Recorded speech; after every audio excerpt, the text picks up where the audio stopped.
Dipersembahkan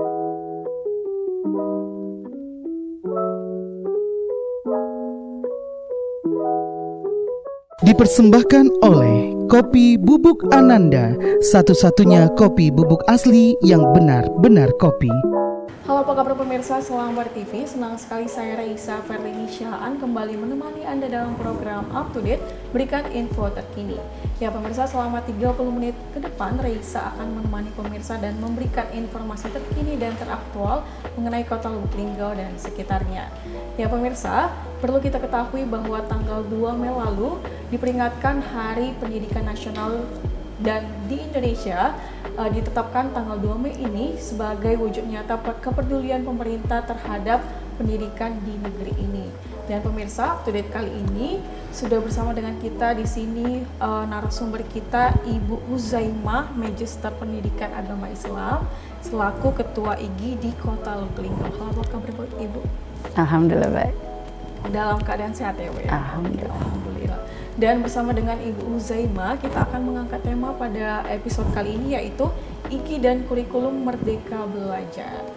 Oke, baik, bersama Ibu Huzaimah di sini kita akan berbincang mengenai Hari Pendidikan Nasional yang kita peringatkan pada tanggal 2 Mei lalu seperti itu ya Bu. Menurut pendapat Ibu sendiri selaku Ketua IGI, bagaimana momen Hardiknas di tahun ini?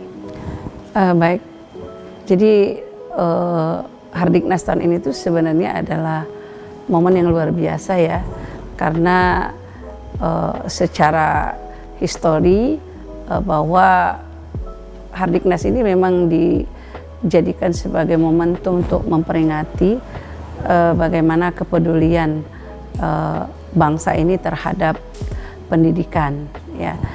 Dan ada dua hal menurut saya esensial dari peringatan Hardiknas tahun ini. Pertama adalah pergerakan, yang kedua adalah penumbuhan karakter.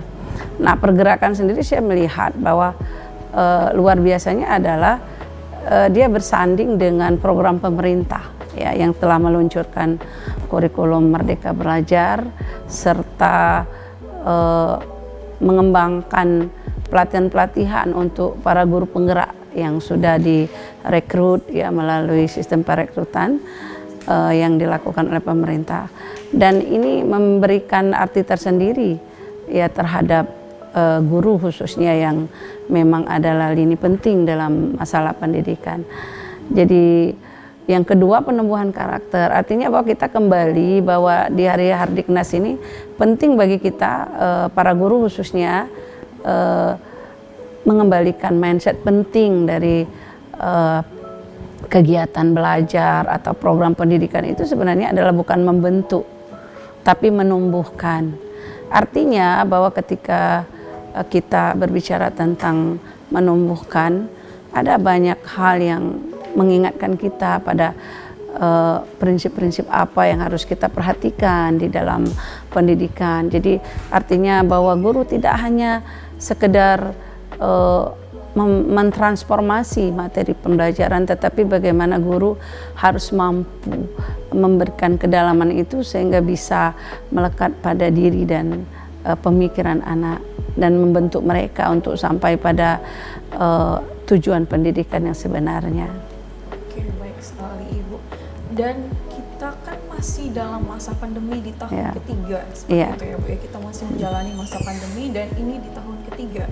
Bagaimana menurut sudut pandang Ibu sendiri melihat tenaga pendidik dan juga peserta didik Ibu? Ya, harus kita sadari ya, dan kita ungkap secara jujur bahwa memang dari kurang lebih 3 tahun berada pada polemik pandemi COVID-19 ini, banyak hal yang terjadi di dunia pendidikan.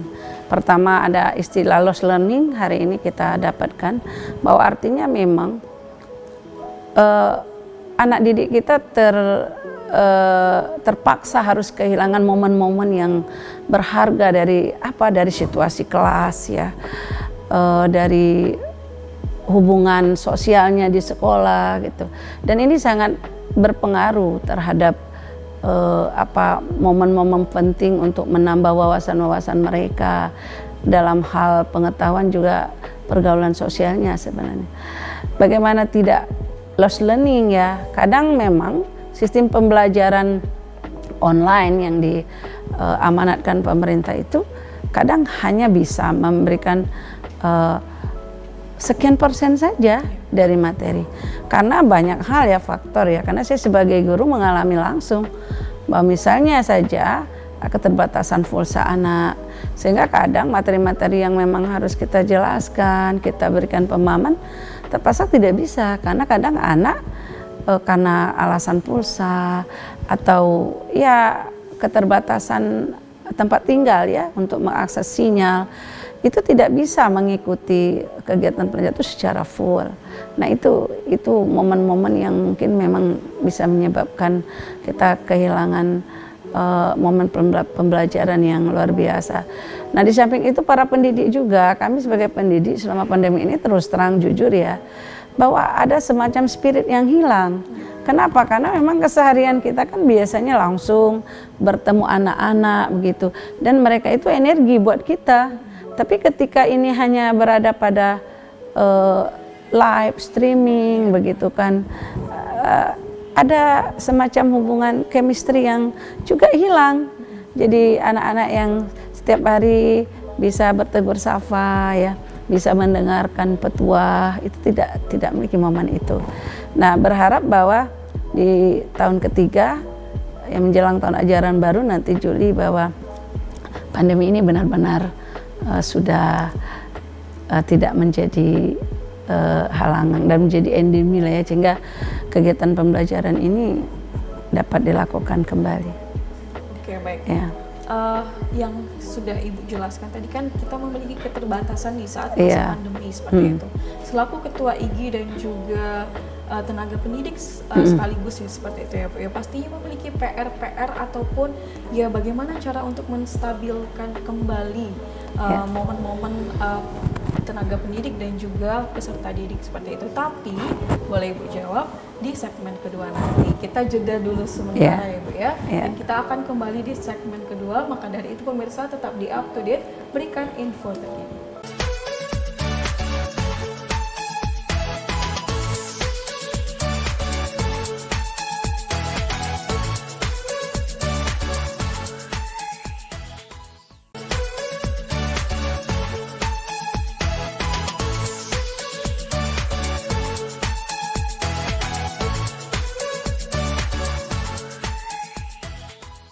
Ya, pemirsa Silambar TV masih bersama Raisa di sini dan masih bersama Kopi Bubuk Ananda, kopi bubuk satu-satunya yang benar-benar asli.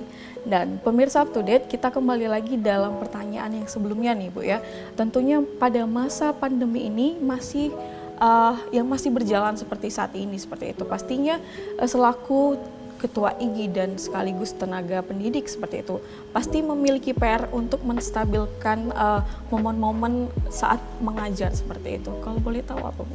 Ya tentu jadi PR ya, artinya bahwa ketika terjadi lost learning itu tidak secara kebetulan, artinya guru juga kehilangan momen-momen tugas yang sudah diamanahkan oleh Undang-Undang Nomor 14 ya, Undang-Undang Guru dan Dosen tahun 2005 ya, pasal 1, bahwa tugas guru itu tidak hanya membimbing ya, dia mengajar, dia membimbing, dia juga mengevaluasi ya, dan melatih anak didik. Dan ini ketika COVID seperti yang saya jelaskan tadi tidak bisa dilakukan secara utuh karena keterbatasan ya, harus membatasi sendiri di mana anak tidak boleh bertemu langsung.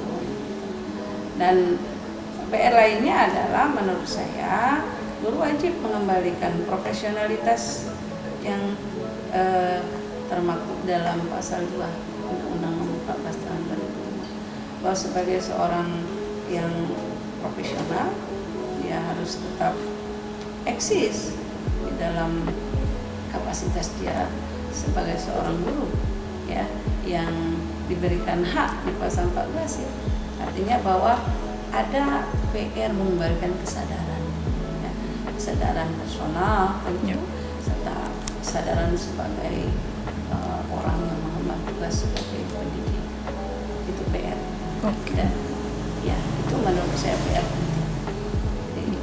selain mengembalikan kesadaran, juga mengembalikan hakikat tugasnya sebagaimana yang termaktub dalam Undang-Undang Nomor 14 Tahun 2021 tadi. Oke, baik. Pada tahun ini Bu ya, peringatan Hari Pendidikan Nasional di Indonesia, tentunya pasti kita mendengarkan pidato dari Menteri Pendidikan Kebudayaan dan Riset dan Teknologi RI seperti itu. Kalau boleh tahu poin penting dari pidato tersebut apa seperti itu, Bu? Ya, poin pentingnya adalah bagaimana guru harus bergerak, ya. Artinya bahwa kurikulum Merdeka Belajar ini adalah momen yang memberikan akses demokrasi di dalam dunia pendidikan. Nah, oleh sebab itu, poin penting yang beliau sampaikan di pidato kemarin adalah mari kita menerima konsep kurikulum Merdeka Belajar ini dengan tangan terbuka. Ya, walaupun azas demokrasi tetap diserahkan kepada pihak sekolah, kesiapan kepala sekolah, kesiapan guru gitu untuk mengakses. Jadi intinya poin penting beliau berharap bahwa bergerak gitu, jangan berada di posisi aman. Itu poin penting yang dapat saya cerna dari terkait dengan program kurikulum Merdeka Belajar ini khususnya. Oke, baik. Berarti yang membedakan dan yang terbaru seperti itu Ibu ya, membicarakan mengenai kurikulum Merdeka Belajar seperti itu. Kalau boleh tahu perbedaan kurikulum Merdeka Belajar dan kurikulum sebelumnya itu apa, Bu? Dengan kurikulum sebelumnya sebenarnya perbedaannya terletak pada pendekatan itu. Artinya bahwa kalau di kurikulum yang pertama itu guru lebih menekankan pada pelebaran materi. Artinya bahwa apa ya materi yang sudah disusun di silabus ya, yang sudah ada di silabus itu bagaimana caranya menyelesaikan gitu. Tetapi di dalam kurikulum Merdeka Belajar nanti azas kedalaman justru yang diutamakan. Artinya guru harus benar-benar paham mana materi-materi esensial harus disampaikan, mana yang tidak. Artinya adanya proporsi yang memang jelas di kurikulum Merdeka Belajar.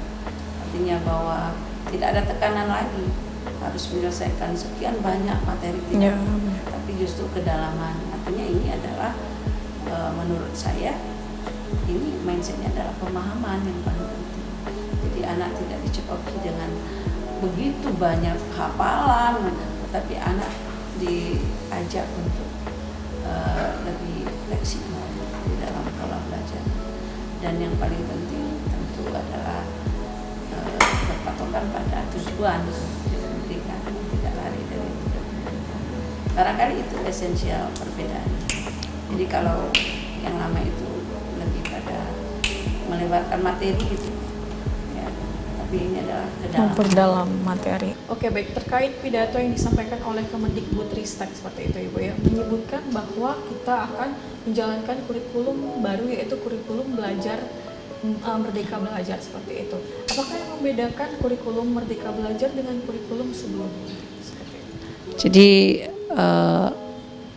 dari esensi ya diantaranya adalah di kurikulum yang lama kita lebih fokus pada perluasan materi ya, pelebaran materi, tetapi di Merdeka Belajar ini lebih pada penguasaan ya, pendalaman. Artinya bahwa di kurikulum Merdeka Belajar itu diangkat prinsip demokrasi, termasuk nanti tidak ada peminatan diantaranya kan. Namun sejauh ini artinya bahwa sekolah-sekolah juga harus siap untuk melaksanakan itu.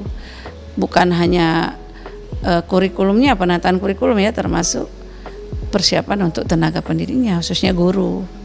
Karena hal baru tentu ada pola-pola baru kan yang harus diterapkan supaya tidak keluar dari tujuan diterapkannya kurikulum Merdeka Belajar itu sendiri.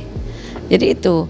Jadi kalau yang lama itu lebih pada perluasan atau pelebaran materi, tapi di kurikulum Merdeka Belajar ini lebih pada pendalaman. Oke, ya.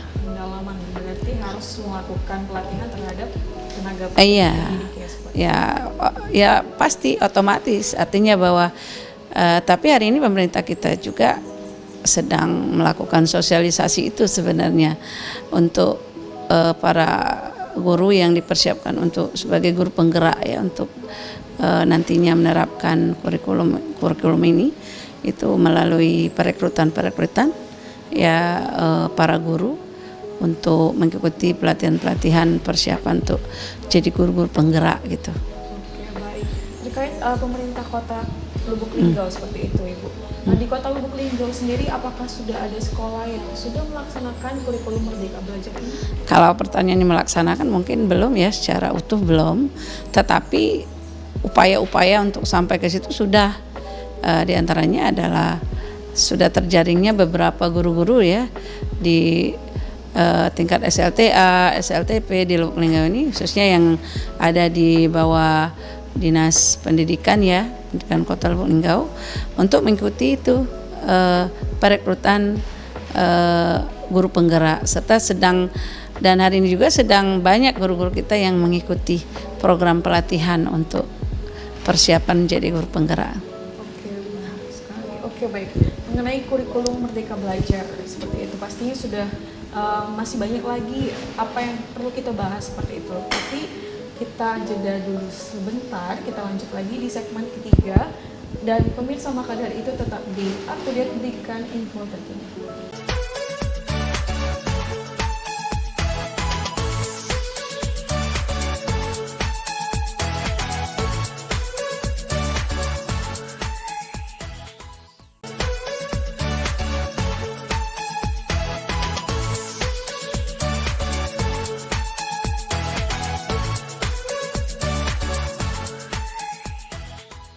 Ya, pemirsa, kita beralih di segmen ketiga dan masih bersama dengan Raisa di sini, juga Kopi Bubuk Ananda, kopi bubuk satu-satunya yang benar-benar asli.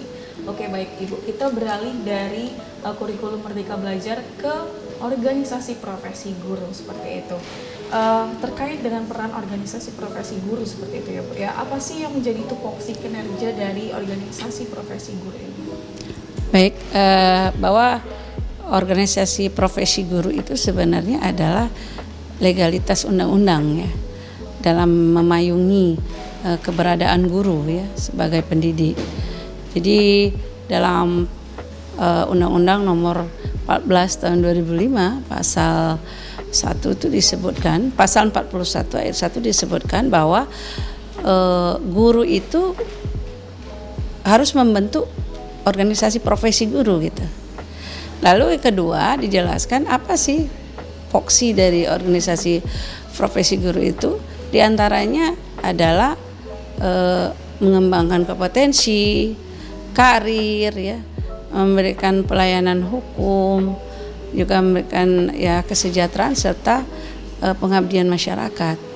Nah, jadi fungsi-fungsinya memang berkaitan erat dengan tugas dan fungsi guru juga sebenarnya.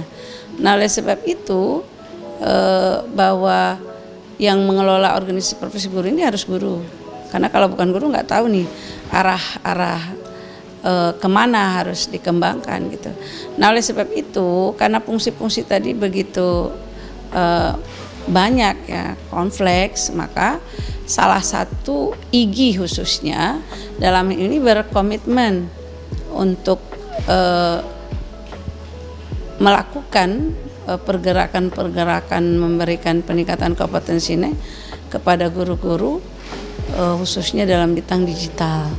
Oleh sebab itu workshop-workshop IGI itu diarahkan ke situ gitu, lebih mengarah pada skill-skill agar wawasan para guru ini tetap update, terutama dalam menyambut perkembangan digital yang luar biasa ini ya, guna mendukung tugas-tugas ya guru ya, sebagai seorang pendidik, sebagai orang yang berada di bagian masyarakat gitu. Jadi memang itulah foksi guru itu. Jadi selain mengembangkan kompetensi, dia juga meningkatkan karir ya, memberikan pelayanan pengabdian kepada masyarakat. Oke, baik sekali. Tadi kan Ibu menyebutkan bahwa organisasi profesi guru ini harus dibangun dan anggotanya harus guru seperti itu. Tapi apakah ASN dan non ASN tergabung di dalam anggota organisasi profesi ini?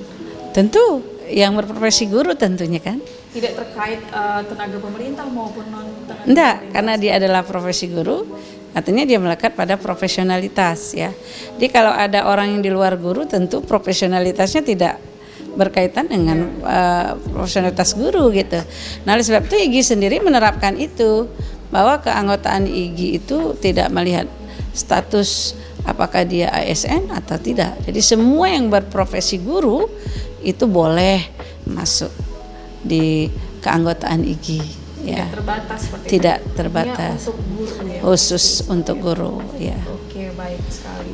Kita beralih ke pertanyaan yang terakhir gitu ya. Harapan dari IGI sendiri untuk dunia pendidikan di sekarang ini seperti itu. Baik, sebagai ketua daerah organisasi profesi Ikatan Guru Indonesia Kota Lubuk Linggau, tentu saya punya harapan besar ya, apalagi tuntutan untuk menghadapi kurikulum Merdeka Belajar, bahwa pertama saya punya harapan yang besar terhadap pemerintah Kota Lubuk Linggau, khususnya yang berkenaan dengan masalah pendidikan ya, bahwa memang harus ada kebijakan-kebijakan real terhadap pengembangan kompetensi guru ini. Artinya pemerintah Kota Lubuk Linggau wajiblah memfasilitasi pelatihan-pelatihan buat guru ini, meskipun memang kendala kita mungkin pendanaan ya, tetapi paling tidak pemerintah itu memberikan kemudahan saja kepada organisasi profesi guru sebagai mitra pemerintah daerah atau kota untuk melakukan pelatihan-pelatihan ini. Gampang sih menurut saya fasilitasi itu, artinya berilah legalitas penuh terhadap guru dengan memberikan pemahaman terhadap kepala sekolahnya bahwa guru-guru itu wajib pintar gitu. Jadi artinya kedepannya tidak ada lagi guru yang kalau diundang workshop nggak boleh kepala sekolah gitu kan lucu ya. Artinya kita dibatasi gitu, maaf takut gitu. Jangan ada lagi hal-hal seperti itu. Tapi tentu kita juga sebagai orfrop berupaya selalu bahwa pelatihan-pelatihan kita tidak mengganggu gitu, tidak mengganggu tugas dan fungsi guru, terutama di jam kerja mereka. Nah, kita mengupayakan pelatihan-pelatihan itu biasanya di hari-hari yang memang tidak memakan waktu untuk mereka meninggalkan fungsi utama mereka sebagai guru. Nah, itu kepada pemerintah. Lalu kepada teman-teman guru tentu saya juga punya harapan bahwa kita punya undang-undang loh gitu. Kenapa kita kalah dengan hewan? Hewan yang ada di Taman Safari itu ada undang-undangnya loh, marga satwa itu. Kok guru nggak ada undang-undangnya? Itu nggak mungkin. Tapi masalahnya kenapa kemarin-kemarin guru-guru seperti tidak ngeh ya, seperti berada di lingkup yang aduh nggak tahu saya ini di mana gitu, harus apa.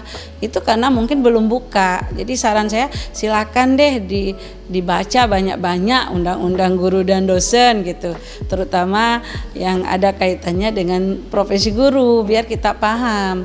Jadi guru itu merdeka, jadi wajar kalau ada kurikulum merdeka juga, karena guru itu tidak boleh dihalang-halangi untuk memperluas wawasannya ya. Nah, itu tentu harapan saya pada pemerintah dan juga teman-teman guru. Dan terakhir bahwa saya punya harapan besar Kota Lubuk Linggau itu nanti bisa punya ikon-ikon pendidikan yang luar biasa. Jadi Kota Lubuk Linggau tidak hanya punya banyak sekolah, tetapi dia juga punya banyak calon-calon penerus generasi bangsa yang luar biasa. Jadi itu saja mungkin harapan saya. Oke, baik sekali. Terima kasih kepada Ibu Huzaimah. Harapan-harapannya semoga kedepannya bisa terlaksana dengan baik seperti itu. Oke, baik sekali. Oke, baik pemirsa Selambar TV, kita sudah berakhir di segmen terakhir, di segmen ketiga, dan sudah habis pertanyaannya. Dan maka Raisa ucapkan terima kasih kepada Ibu Uzaimah sama-sama. selaku Ketua IGI Kota Lubuk Linggau sudah mau hadir di Up to Date kali ini mengangkat tema IGI dan kurikulum Merdeka Belajar. Semoga apapun yang Ibu sampaikan kepada pemirsa Selamat TV bisa bermanfaat seperti itu. Oke, baik sekali pemirsa Selamat TV. Saya Raisa Farlinisha pamit undur diri dan terima kasih kepada Ibu Uzaimah sekali lagi, juga bersama dengan Kopi Bubuk Ananda, kopi bubuk satu-satunya yang benar-benar asli. Oke, baik pemirsa, saya pamit undur diri. Sampai jumpa.